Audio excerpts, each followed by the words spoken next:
My name is Lena Carver, 35 years old. The morning I packed the gift basket, Madison's winter light lay thin across my counter like tracing paper. I'd chosen each present the way I balance books. Careful, specific.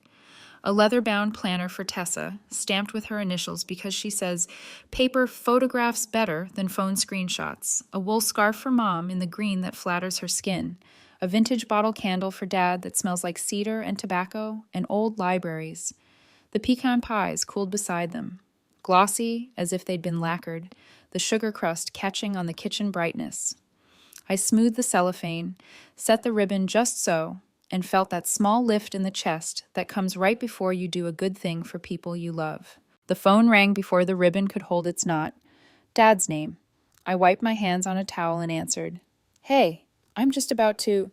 We're serious, Lena, Dad said, voice even, as if reading results off a clipboard. About tonight. There was a soft click. Speaker. Mom's soft inhale. My pulse kicked once. Okay, I said.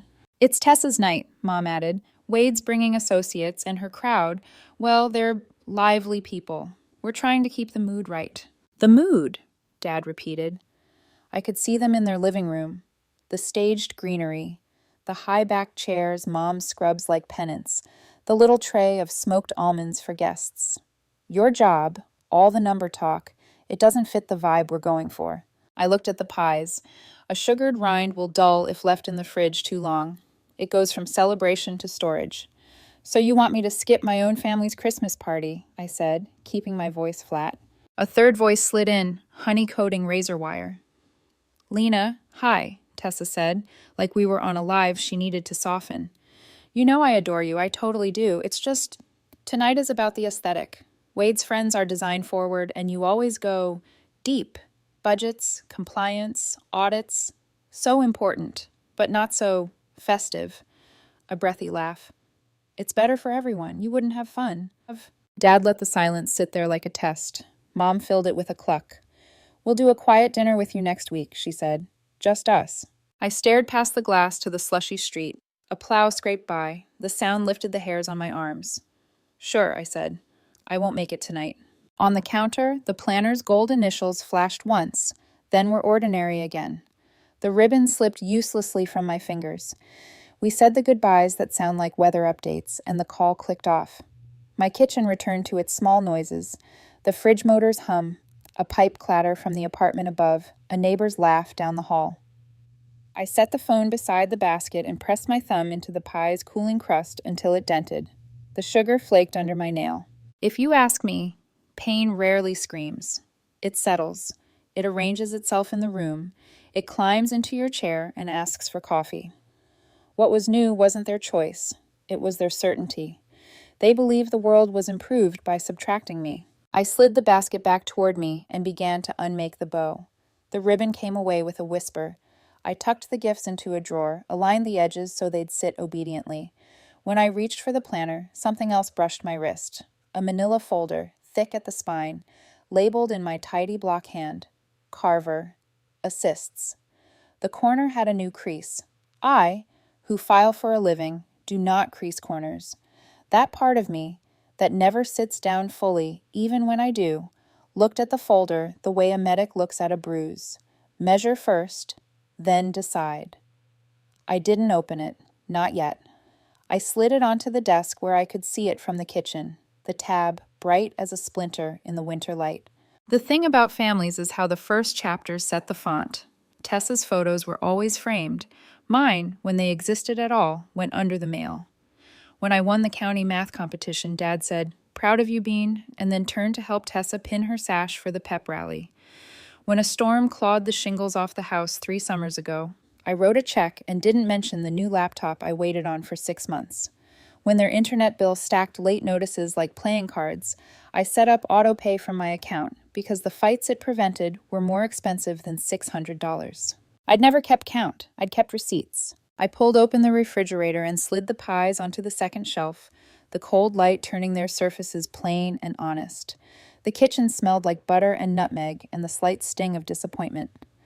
I took a photo of the basket anyway, out of habit, my small record of effort.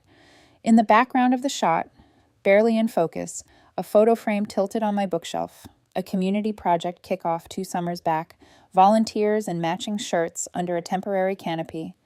There I was near the table with a box of binders. In the second row, head turned, talking to the project architect who donated design time, Wade Mercer. I remembered the day like a file note. Heat, cheap lemonade, Tessa texting that the light at the condo was golden. Could I send a Venmo for her Uber? I had not thought of Wade again. The phone buzzed on the counter. A friend's name slid across the screen, then another. I let them go to preview, a string of exclamation points, then, "You okay?" Then, "What happened at your parents'?" I didn't pick up.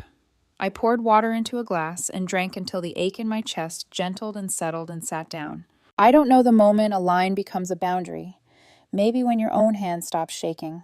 Maybe when you listen to someone tell you who you are and feel, finally, nothing but the weight of what you know.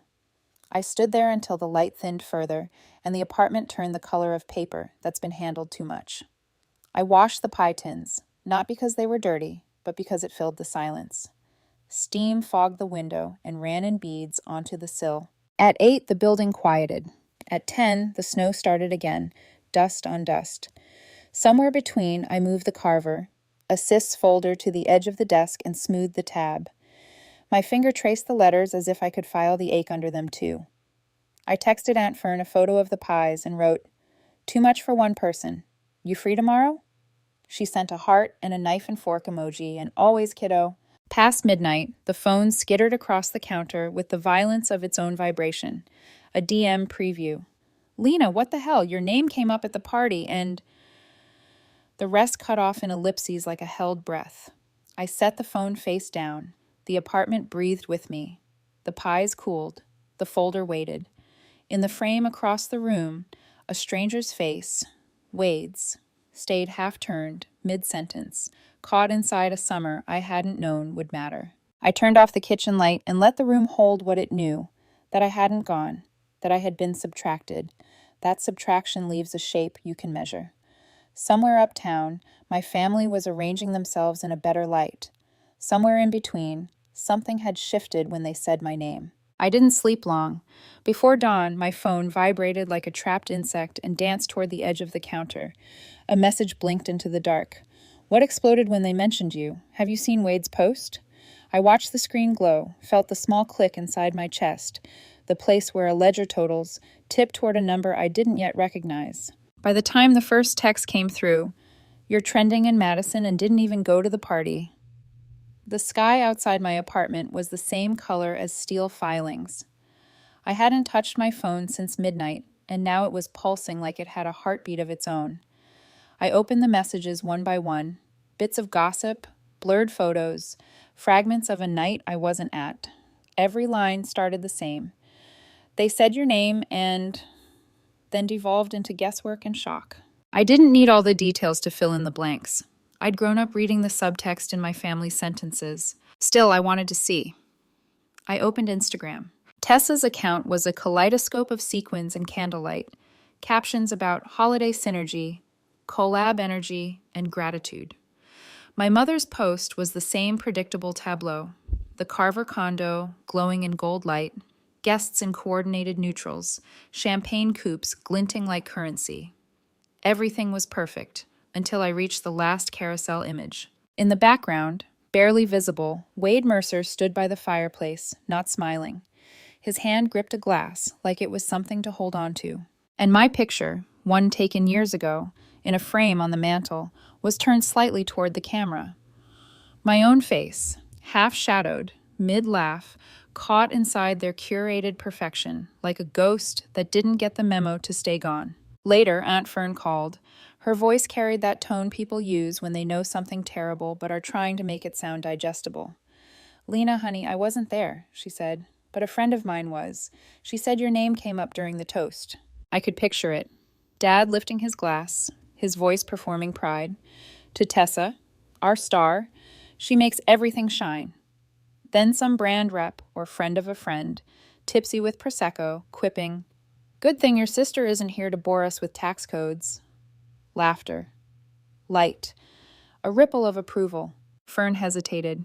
"Then your mom said, 'She's sweet, but she doesn't fit this crowd. We told her to skip it.'" There was a pause. I could hear the tremor in Fern's breath, like even she didn't believe my family could be that careless.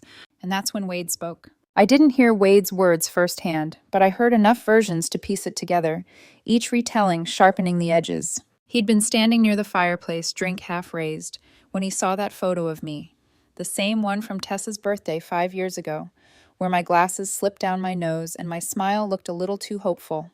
He went still. Someone joked about me again, some boring accountant jab, and Wade set his glass down. Boring, he said, not loud, but the room quieted to hear. The music faltered. Tessa laughed, trying to smooth the moment. Oh, come on. You know Lena. Numbers, numbers, numbers. She's passionate about spreadsheets. Wade didn't smile. You're talking about the woman who saved my business, he said, voice cutting through the hum. You didn't invite her because you thought she'd ruin your vibe? The way I heard it, you could have dropped a fork and heard it hit marble. He told the whole story. How, during a nonprofit project the summer before, I'd found discrepancies in the accounting.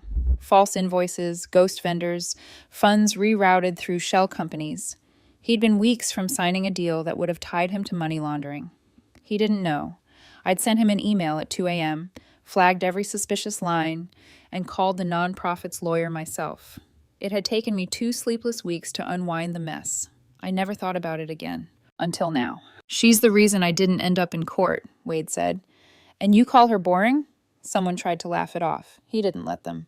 I guess you only celebrate people who photograph well. Tessa's smile cracked like glass. Wade, it's not like that. But he wasn't listening. You think image is everything. You didn't even tell them what she did for you. I didn't think it mattered, she whispered. It matters, he said.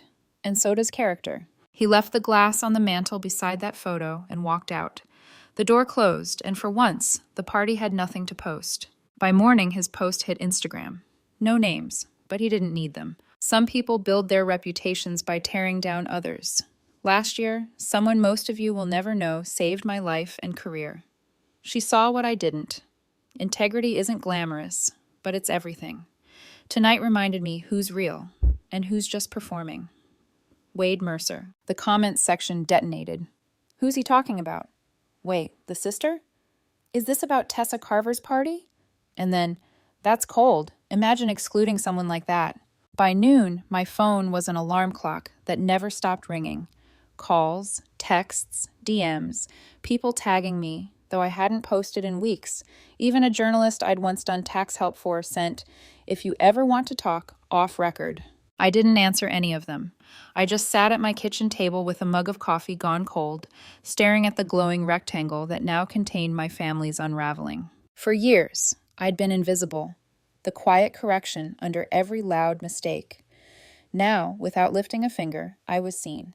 Not by the people who should have known me best, but by someone who'd paid attention at exactly the right moment. And the irony, the one that made me almost laugh, was that Tessa had worked so hard to curate her image that she'd deleted the one person who could have saved it. I closed my laptop and leaned back in the chair. Outside, the snow was still falling, soft and endless, like a screen wipe between scenes. But this wasn't an ending. Not yet. Because by late afternoon, my phone lit up again. Tessa Carver calling. The call came at 4:12 p.m., the hour when the winter light goes colorless and the city feels like it's holding its breath. I stared at the screen. Tessa Carver calling. The name framed in the same font I'd once designed for her invoices, back when she still called me my numbers genius. I let it ring twice, 3 times. On the 4th, I answered. Lena! Oh my God, thank you for picking up. Her voice was already frantic, pitched high like an apology and a performance fighting for the same space. Wade's post is everywhere. It's bad. People think he's talking about me. They're tagging me nonstop. Brands are DMing, asking if I want to issue a statement. She was breathing fast. You need to talk to him. I stood by the window, the phone pressed loosely to my ear, watching the streetlights flicker on below. Why would I do that? Because he'll listen to you, she snapped, as if it were obvious. You're the one he's defending. You could tell him this is all exaggerated. It's destroying my career. I didn't say anything. There's a kind of silence that makes people reveal themselves. She filled it. My follower count dropped 10,000 overnight, she continued. That's partnerships gone, Lena. Real money. And Mom's freaking out. You know how she gets when she thinks people are judging us. She said Dad barely slept. This isn't fair. No, I said, my voice steady. It isn't. She took that as sympathy. Exactly. So please, just call him. Tell him to take it down. I closed my eyes and saw the Christmas basket, still half wrapped in my kitchen. Why should I fix this for you, Tessa? You didn't even want me there. There was a pause, then a brittle laugh. Oh, come on, it wasn't personal. We just wanted the right vibe. You take everything so seriously. Right, I said softly. Too serious. Too boring. That was the quote, wasn't it? Her voice faltered. You're twisting. The call beeped. Another incoming line. Aunt Fern. I switched over without saying goodbye. Fern's tone was careful. Sweetheart, you holding up? I think so. I heard what they said at the party. She hesitated. Marla told everyone you were better off not coming, that your job talk would bring the mood down. Your father agreed. Her voice tightened. They didn't mean harm, but it wasn't kind. I sank into a chair. They never think it is. Fern sighed. I just wanted you to hear it from me. Don't let them rewrite it later. After we hung up, I sat there, the air thick and unmoving. The phone buzzed again, Tessa's name flashing, but I didn't answer. Instead, I opened the bottom drawer of my desk. The Carver Assists folder waited there like an accusation. I pulled it out, laid it flat, and slid Wade's printed Instagram post into the front pocket. Evidence. Not of what they'd done to me, but of what I'd finally stopped doing for them. By evening, Tessa was at it again. Voice messages now. Everyone a pitch-perfect arc of desperation. Lena, this isn't about us fighting. You're ruining my reputation. Do you know how hard I've worked for this life? Please, just help me fix it. I played the last one twice. The words my reputation hit differently the second time. Heavier, smaller. There was no we, no family, just her, and the collapsing architecture of the world she'd built on appearances. Around 8, I brewed tea I didn't want and called her back. Okay, I said, I've listened. Thank God. She exhaled audibly, the relief loud in my ear. So you'll reach out to him? No, I said. The silence on her end snapped taut. What? I'm not calling him, and I'm not saving you from something you caused. Her tone sharpened. Lena, don't be petty. You know how much pressure I'm under. Do you think it's easy building what I have? Every move I make is scrutinized. Then maybe you should have thought about that before you decided I didn't fit your aesthetic, I said. You wanted an audience, Tessa. Now you have one. You're enjoying this, she accused. I almost laughed. Not because it was funny, but because it was the oldest script in our family. The moment I refused to fix something, I became the villain. You're wrong, I said. I'm tired, not vindictive. She went quiet, then whispered, Mom said you've been keeping score. Pulling out receipts, literally. That's low, Lena. I could hear the faint hum of a car engine. She was probably pacing in the condo garage, hiding from our parents. Funny, I said. They didn't mind my receipts when I was paying the bills. That's not the point. It's exactly the point, I interrupted. You all used what I gave, and now you resent the proof of it. A pause, then, almost small. You don't understand what it's like to be me. I leaned back in the chair. You're right. I don't know what it's like to be adored for nothing and still feel like it's never enough. Her breath caught. That's cruel. It's honest. She started to cry. Soft, unconvincing sobs that felt more habitual than heartfelt. You can't just abandon us. I didn't abandon anyone, I said. I just stopped volunteering. There was nothing left to say after that. I hung up before she could rewrite it. Outside, snow began to fall again. Fine, steady, soundless.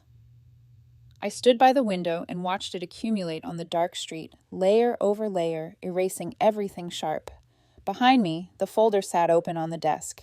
I took a pen and, without really planning to, wrote across the inside flap, Boundaries aren't cruelty. My phone buzzed once more. A message from Mom this time, brief and efficient. Mom, we're coming by tomorrow. Mom, this has gone too far. Mom, be ready to talk. I stared at the 3 bubbles that didn't blink into a fourth. Then I slid the phone face down and turned off every light in the apartment except one, the small lamp by my desk. It cast the folder in a dull glow, edges gold like evidence under interrogation. Tomorrow, I thought. Let them come. For once, I wouldn't be the quiet accountant fixing their balance. I'd be the one presenting the audit. They arrived the next afternoon like a delegation, coats zipped to the chin, faces drawn in tight and polite lines. I watched them through the peephole first. Dad, Conrad, with that stiff posture he used when he was about to lecture someone. Mom, Marla, clutching her purse like a shield, and Tessa, oversized sunglasses in the middle of January. The doorbell rang, once, sharp. I opened it slowly. "You could have called first," I said. "We did," Mom answered, stepping inside before I invited them. "You didn't pick up." Dad followed, scanning the room like an inspector. "We need to talk," he said. "This thing with Wade's post, it's gone too far." Tessa hovered near the door, phone in hand, as if she might live stream the conversation if it went her way. "You could have stopped this," she murmured. "All you had to do was call him." I crossed my arms. "Coffee?" No one answered, so I didn't bother. The apartment suddenly felt smaller, full of other people's noise. Mom sat on the edge of my couch, but didn't take off her coat. Dad stayed standing, commanding the space the way he always did, like gravity owed him respect. He cleared his throat. "Tessa's career is suffering, Lena. People are making assumptions. It's time you do the right thing." "The right thing," I repeated. "Define that for me." "Talk to Wade," he said flatly. "Tell him this misunderstanding has gone far enough. He'll listen to you." I let out a short breath, halfway between disbelief and a laugh. "You're asking me to undo the truth." Mom sighed. "We're asking you to protect your family. You've always been the responsible one." That word, responsible, landed like a bruise pressed twice. I walked to the desk and opened the top drawer. Their eyes followed me. "Do you remember last summer?" I asked, "when your power was about to be cut off?" I pulled a paper from a manila folder and placed it on the table. $2,000, paid in full by me. Dad frowned. "Lena." I didn't stop. "The new roof after that storm, $5,000. Water bill, $800. Car repair, $3,000. Internet, $600. Plumbing, $2,000. Each receipt hit the table with a quiet smack. The papers fanned out like evidence in a courtroom. The ink on some had faded at the edges, but the numbers were still legible. "I've been keeping your world together," I said. "Every time you came up short, I stepped in. No questions, no thanks. And now you show up to tell me I'm ruining your lives?" Mom's face went pale. "We didn't ask you to." "You didn't have to." My voice sharpened. "You just assumed I would." Tessa rolled her eyes, but her fingers were shaking. "You're making it sound like you're some kind of martyr. It wasn't charity, Lena. It was family helping family." I turned to her. "Funny. I don't remember you helping when I needed new tires after driving your boxes across town at midnight." She looked away. Dad's tone hardened. "Enough. We're not here to argue about the past. This is about the present. About loyalty." "Loyalty," I said slowly. "You mean silence." He stepped closer, lowering his voice. "You don't turn your back on family, Lena. We raised you. We gave you everything." Something inside me went very still. "Everything?" I said. "You gave me the message that no matter what I did, it wasn't enough. You gave Tessa the spotlight and told me to keep the lights on. And I did." For a moment, no one spoke. The clock on the wall ticked, loud in the pause. Then Mom's voice broke the quiet, soft, and trembling. "It wasn't supposed to come to this," she whispered. "We just thought if Tessa's brand took off, it would help everyone. The studio space, the lease deposit. I used the money you sent for the property taxes. I meant to tell you." Tessa's head snapped toward her.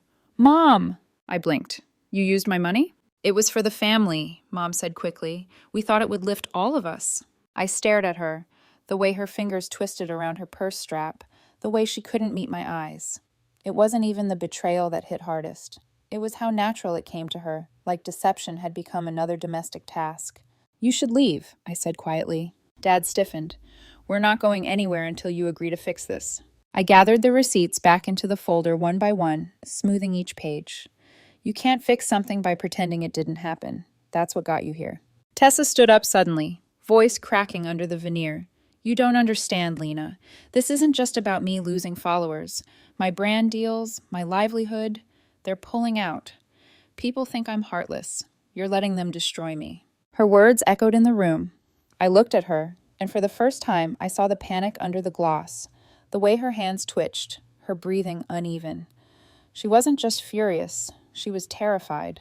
But pity and forgiveness aren't the same thing. I walked to the door and held it open. "You said I didn't fit your vibe. You were right. I'm not the one who needs fixing here." Dad's face flushed deep red. "You'll regret this, Lena." "No," I said. I already spent years regretting that I never said no sooner. He opened his mouth to respond, but Mom touched his arm. For once, he stayed silent. Tessa lingered, the last to move.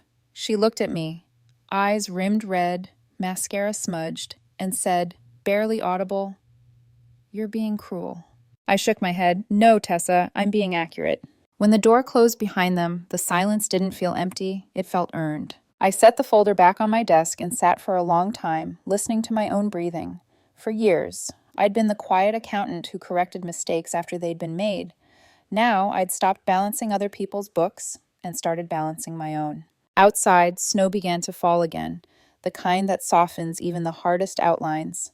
Somewhere across town, I imagined Tessa scrolling through comments, trying to edit her reality faster than it could collapse. In my apartment, the folder sat open like a mirror. Every number, every receipt, every proof, my invisible labor finally visible. The Carvers had come expecting a bailout. What they got was the bill. By February, the Carver family's shine had dulled to dust. It started quietly. A few unfollows here, a postponed collaboration there, but the unraveling moved faster than any of them could spin. Tessa's $50,000 holiday campaign vanished first.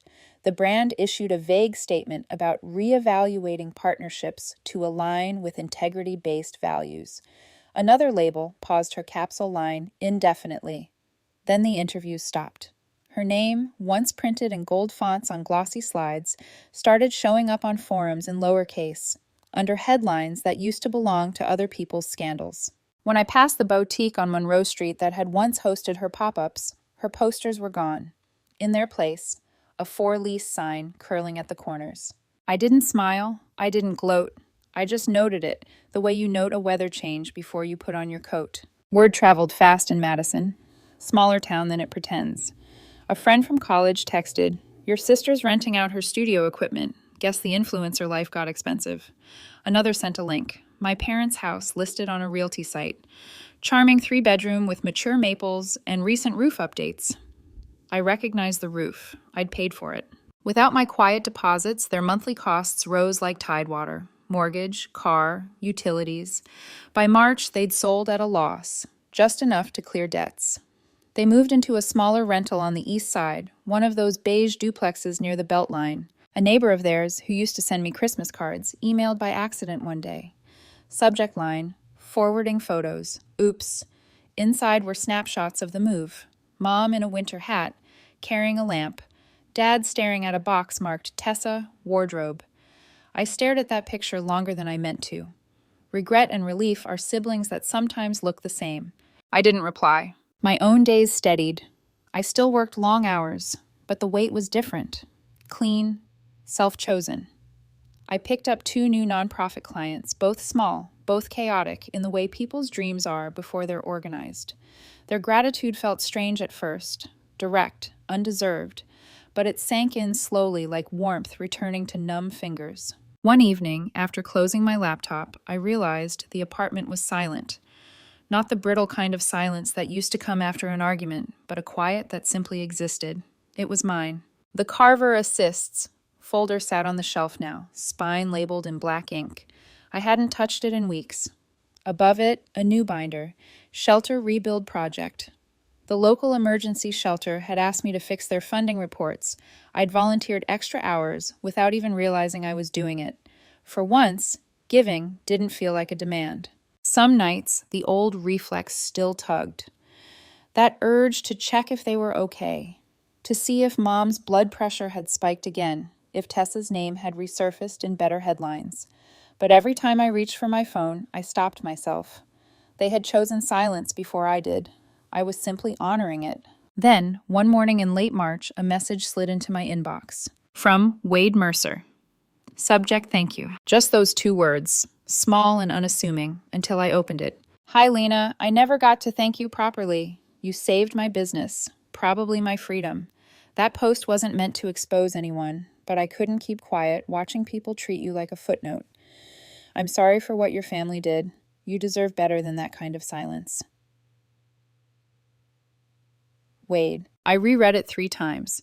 It wasn't long, but it carried something that my family never managed. Plain, unperformed sincerity. I didn't respond immediately. Instead, I leaned back and let the words settle into the quiet corners of my apartment. There was something startling about being thanked, not because I needed it, but because it acknowledged what had actually happened. For years, my worth had been measured by what I could provide. The checks, the fixes, the behind-the-scenes heroics no one wanted to look at. Now, for once, someone had noticed without asking me to do more. That evening, I walked home through melting snow. The streets smelled faintly of thaw and wet bark. On the corner, a bakery had switched its sign from holiday specials to fresh starts. I went in, bought 2 pecan pies, and laughed quietly at my own predictability. When I got home, I sent a short reply. Hi, Wade, you're welcome. I'm glad you're okay. Take care of the good work you build next. You've earned it. Lena. I didn't add a smiley face or a signature line. Just words. Balanced. Simple. Like numbers finally aligning after a long audit. A week later, as I organized paperwork for the shelter, my phone lit up with an unfamiliar number. I let it ring out. The voicemail that followed was short, hesitant, and female. Lena, it's Mom. We, moved in. It's smaller but fine. I found the old Christmas photo of you and Tessa, the one from the mantle. It's nice. Anyway, hope you're doing okay. I listened once, deleted it, then emptied the trash folder.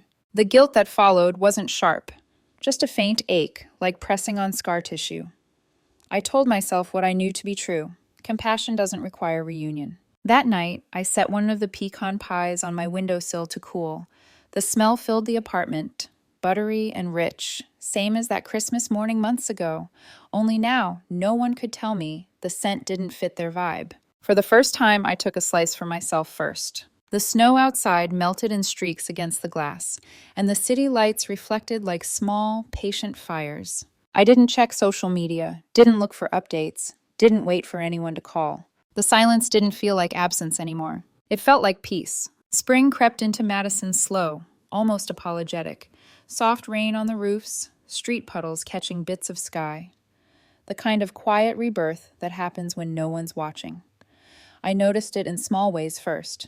The corner cafe, putting tables back outside, the neighbor's kid drawing chalk suns on the sidewalk, my own chest feeling a little lighter when I opened the blinds in the morning.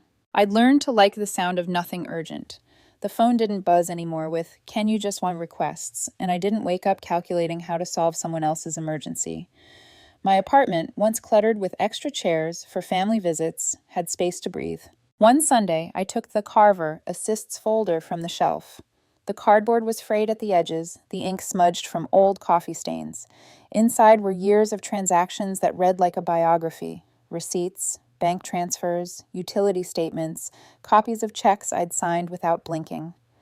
I sat on the floor, sunlight slicing through the blinds, and flipped through each one. For every dollar spent, a story surfaced.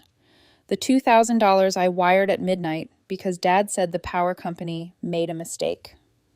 The roof repair after that thunderstorm, where Tessa posted a selfie with the caption, "Family Resilience, New Beginnings," never mentioning who paid for it. The check for Mom's property tax emergency that turned out to fund Tessa's studio lease. It wasn't bitterness that came this time, just clarity. I stacked each paper neatly, then slid them back inside the folder. On the front, I wrote one word in pen, closed. I tucked it into a bottom drawer. Then, beside it, I placed a new folder, Lena, Projects. Inside were sketches for a financial literacy workshop I'd been planning for the shelter clients. Single mothers, laid-off workers, people clawing their way back to stability. I wanted to teach them how to see numbers not as chains, but as doors. It felt right, using what once exhausted me to build something instead. A week later, an envelope arrived in my mailbox. No return address, just my name in familiar looping handwriting. I knew before opening it. Tessa. Inside was a single page. Lena, I don't know how to say any of this without sounding selfish, so I'll just say it plain. I'm sorry. I didn't realize how much you carried for all of us. I thought if I looked perfect, it meant we were okay. I see now that it cost you everything. I don't expect forgiveness. I just wanted you to know I'm trying to be different. Tessa. I read it twice. Her words weren't elegant. They were shaky and real. There was a small smudge near the bottom. Mascara, maybe, or rain. For a moment, my throat tightened. There was a version of me, not long ago, who would have grabbed my phone, ready to bridge the gap, to make it easier for her. That version didn't live here anymore. I folded the letter carefully and slid it behind Exhibit D in the old folder, not out of cruelty, but out of order. a record of accountability. April turned into May. The city greened. I walked home one evening after work, passing the park where the trees bent low over the lake, their reflections trembling. I thought about my family sometimes. Mom trying to redecorate a smaller home, Dad maybe applying for part-time consulting work, Tessa rebuilding from the ashes of an image she couldn't maintain. I didn't hate them. I just wasn't tethered to them anymore. Love, I'd realized, didn't always require proximity. Sometimes the kindest thing you can do for people who've used you is to stop letting them. On the first warm Friday of the season, the shelter hosted a small dinner. We served lasagna, pie for dessert, the same pecan recipe I'd perfected through years of quiet holidays. One of the staff asked where I'd learned to bake like that. I smiled and said, "Old family tradition." The irony wasn't lost on me, but it didn't sting. It just existed, like an old scar you've made peace with. After everyone left, I packed the leftovers into foil, wiped down the counters, and lingered by the window. The sky had that particular shade of blue that comes just before dark, a color you can't name but feel. I thought about the word enough, how I'd spent years chasing it in other people's eyes, how somehow I'd finally found it in my own. Back home, I lit a single candle on my kitchen table. The flame wavered, steadying. My phone buzzed once, a calendar reminder I'd set months ago, family dinner. I stared at it, then smiled and swiped it away. This time there was no guilt. I poured a glass of wine, open in the window, and let the city air move through. Somewhere in the distance, someone was playing music. Somewhere else, maybe, Tessa was learning how to live without applause. And here, in my small apartment with its quiet hum of peace, I realized the story wasn't about losing a family. It was about gaining myself. The choice had been hard, but it held. The choice had stuck.